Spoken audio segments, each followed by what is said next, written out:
శ్రీ మహాభాగవతం. నారద మహర్షికి శ్రీహరి తన తలుపులో దర్శనమిచ్చుట.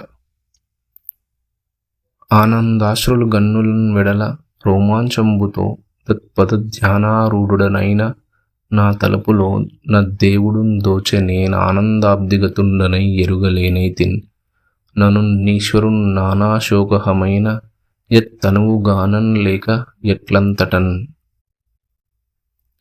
ఆనందాశ్రువులు తన కన్నుల నుండి కారుతూ ఉండగా పులకించిపోయిన శరీరంతో ఆ పరమాత్మ యొక్క పాద కమలములను ధ్యానిస్తున్న నారద మహర్షికి తన తలుపులో ఆ శ్రీహరి దర్శనమిచ్చాడు. ఆ ఆనంద సాగరంలో మునిగిన నారద మహర్షి తనను తాను మరచిపోయాడు.